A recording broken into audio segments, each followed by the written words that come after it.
Good evening. Welcome to the NROL-57 launch webcast. The Falcon 9 rocket carrying tonight's payload is live on your screen and currently awaiting liftoff from Space Launch Complex 4 East, or SLIC 4E, at Vandenberg Space Force Base in California, just about 8.5 minutes from now. Hi everyone, my name is Ronnie Foreman and I am a senior sales manager here at SpaceX. Tonight's mission carries a national security payload designed, built, and operated by the National Reconnaissance Office, or NRO. This mission continues the NRO's cutting-edge capability of building and developing the U.S. government's largest satellite constellation in history, designed to deliver critical information that can only be obtained from the vantage point of space. Both the range and vehicle are currently green, and we are on track for an on-time liftoff today at 11:49 p.m. Pacific. As a note, we will not be showing any Stage 2 or payload deployment views at the request of our customer this evening, but there is still a lot to cover for tonight's launch. So for now, let's meet our Falcon 9 rocket. Hello everyone, my name is Amanda Years and I'm a ground systems engineer here at SpaceX. This coming Monday is the anniversary of SpaceX's first launch ever, Falcon 1 Flight 1, which lifted off from Amalek Island on March 24th, 2006.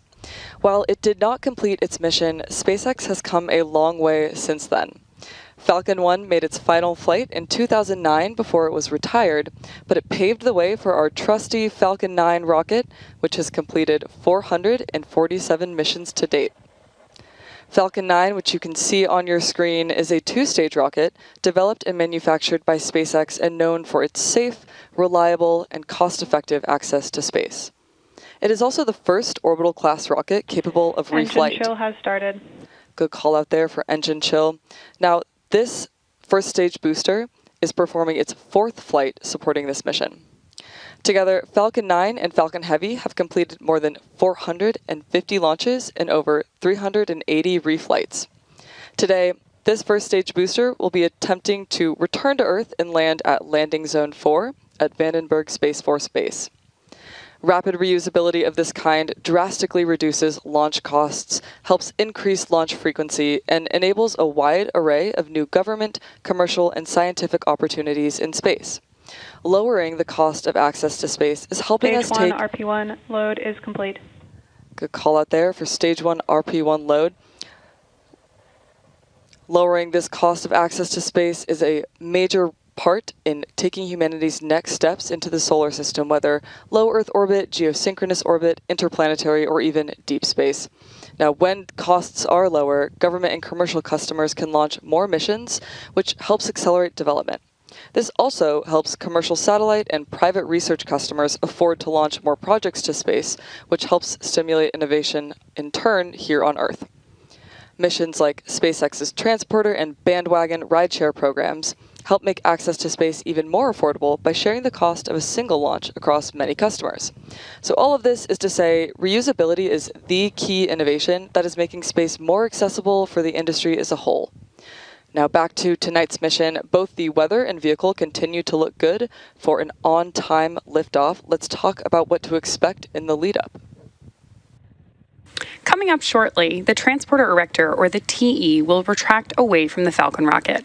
The TE is the large truss structure that you see just to the right of Falcon 9 on your screen. The first stage is connected to a launch mount at the base of the TE, but the TE is hinged and will retract about 2 degrees. By pressing for strong back retract. There's confirmation from Mission Control that we're pressurizing the tanks on Falcon 9 in preparation for that retraction we were just talking about. Now again, the TE is going to pull away just about 2 degrees away from Falcon 9 in preparation for liftoff, and that will begin by opening up the clamp arms around the base of the fairing. So hopefully we'll have a view of that for you in just a couple of seconds. You may also hear the TE referred to as the strongback by our mission control team, and it does a lot of heavy lifting in the lead up to launch. The strongback is designed to transport, raise, and support Falcon 9 with the launch pad. There's confirmation that lowering has started, and we're getting a great view of those clamp arms opening up on your screen there.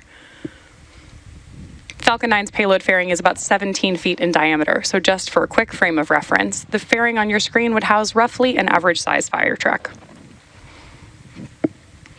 The TE is equipped with umbilicals, or flexible lines, that are used to route the vehicle's fluids, power, and telemetry from the ground systems to the rocket and payload, until Falcon 9 switches to internal power and clears the launch pad.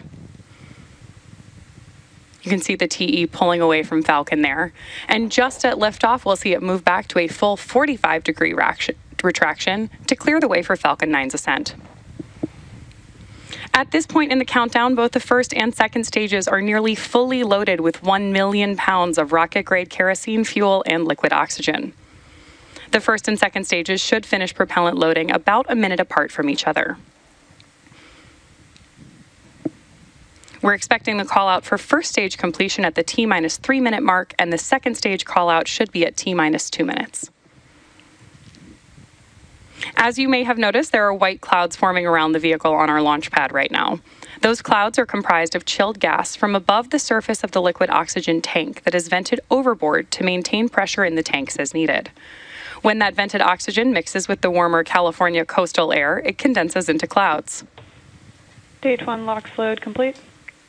There's confirmation of Stage 1 liquid oxygen loading completion. Next up, we are standing by for the same call-out on board Stage 2. Then at T-60 seconds, Falcon 9 will be in startup. This means that the rocket's autonomous internal flight computers will take over the launch countdown. Then just inside of T-2 seconds, we will light the M1D engines for liftoff. At this time, the payload continues to be healthy, and the Falcon 9 team is tracking no issues on the rocket. Weather is still green, and the range is ready to support our T0 of 11:49 p.m. Pacific time. And with that great view, we are proceeding into the last few minutes of terminal count. Now, as our next major milestone, we're listening in for the call-out of second stage LOX loading completion.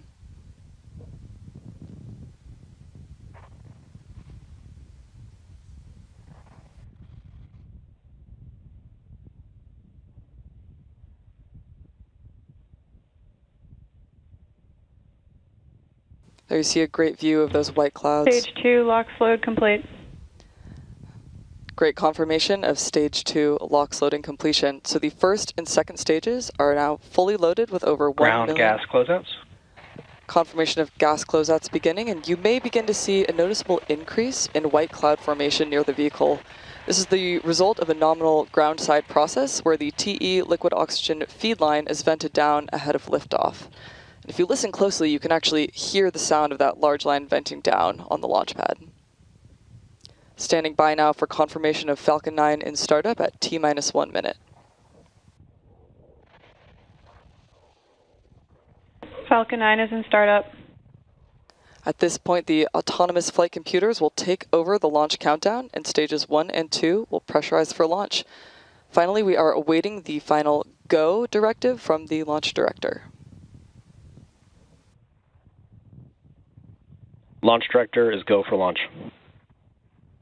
There you have it. At T-36 seconds, all systems are go for launch of Falcon 9. So let's sit back and listen in to the final countdown. 30 seconds.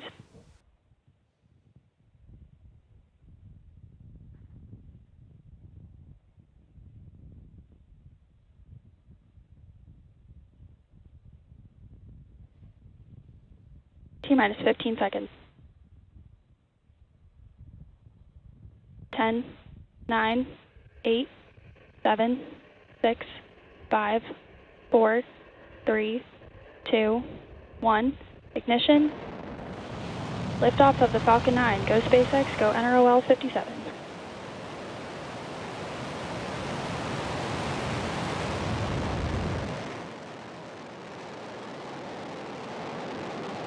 Vehicles pitching downrange. M1D chamber pressure is nominal.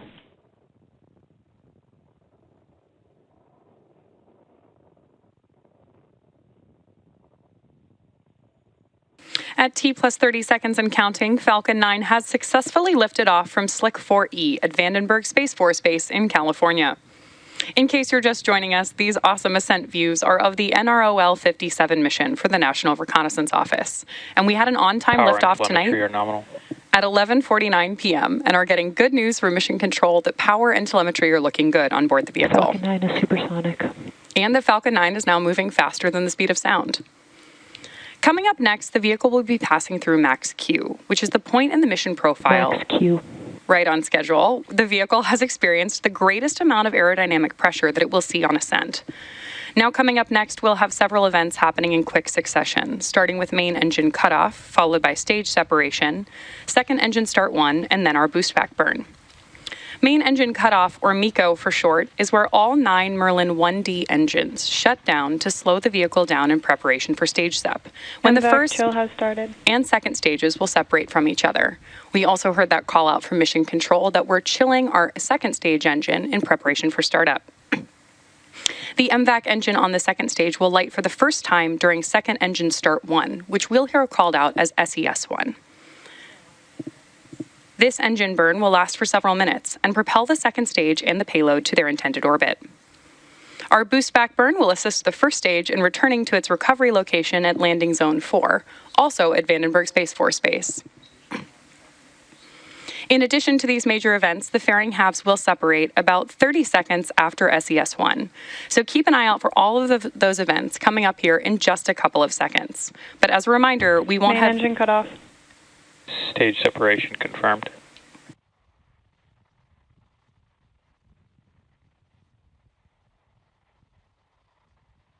Stage 1 boost back startup.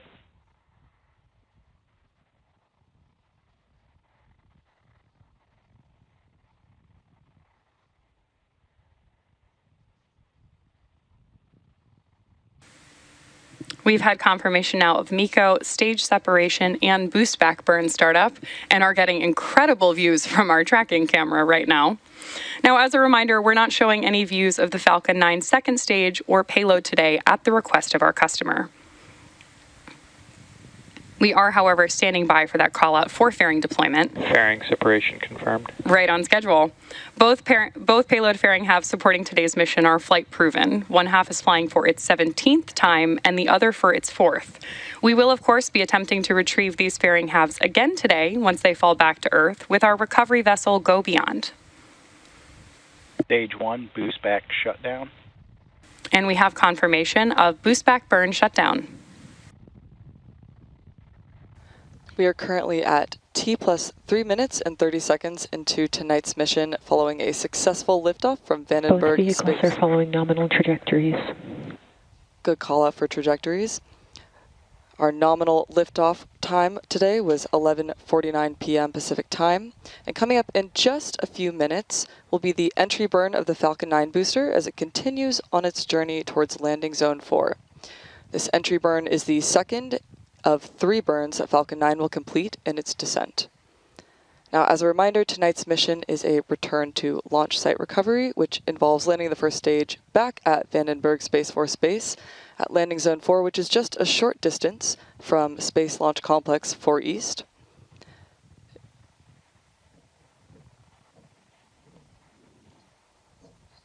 Now, to start the entry burn, we will relight 3 of the 9 Merlin M1D engines, which is similar to pumping the brakes to slow the vehicle down as it passes back into the Earth's atmosphere. We need to slow the vehicle down to reduce re-entry forces, which then helps us recover and reuse the first stage. During this entry burn, Falcon 9 is decelerating by firing its Merlin engines, but it's still moving really fast. This causes the vehicle to fly through Merlin's exhaust gases, also known as the rocket's plume, which deposits a layer of soot on the vehicle's surface. That soot comes from the carbon-based fuel that Falcon 9 uses, and with each flight, that soot builds up a little more on the outside of the vehicle. Now, it's this layer of soot that gives Falcon 9 its flight-proven look. Reusability of this kind is key to lowering the cost of spaceflight, which enables more investments in critical space infrastructure. The Falcon 9 first stage, supporting today's mission, is performing this entry burn for the 4th time tonight. The payload fairings, as we mentioned, are also flight proven, with one half flying for its 17th time and the other for its 4th time. We should be hearing the call out shortly for entry burn in just about 15 seconds.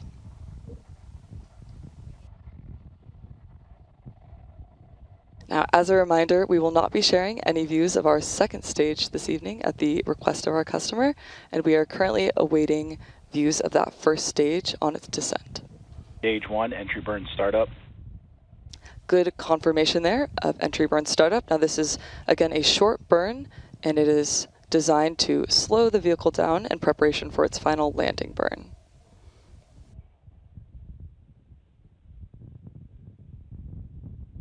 Stage 1, entry burn shutdown.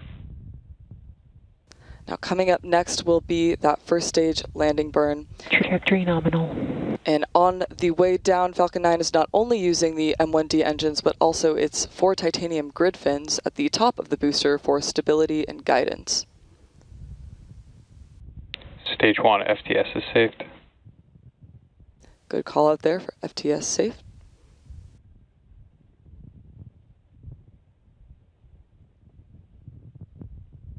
Now the Merlin M1D engines we've seen firing on that first stage are optimized for sea level performance, and Stage they 1, transonic. each achieve 190,000 pounds of thrust during ascent and descent. So to put that in perspective, Falcon 9 has a combined total thrust of more than 5 747 airplanes at full power. Stage 1, landing burn. Confirmation of landing burn startup. We are now waiting for Falcon 9 to land at landing zone 4. Again here, some absolutely stunning views. Keep an eye out for landing leg deployment just prior to touching down at landing zone 4. This is the final Stage 1, burn. landing leg deployed.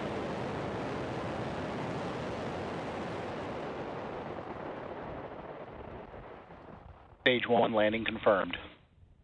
And there you heard the call out for a successful landing of our Falcon 9 rocket. Stage 2 has entered terminal guidance.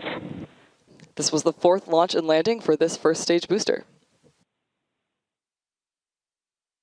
As we've mentioned a few times, we won't be showing any Stage 2 or deployment views at the request of our customer today. So with that picture-perfect landing of the Falcon 9 booster, we'll be bringing our webcast to a close.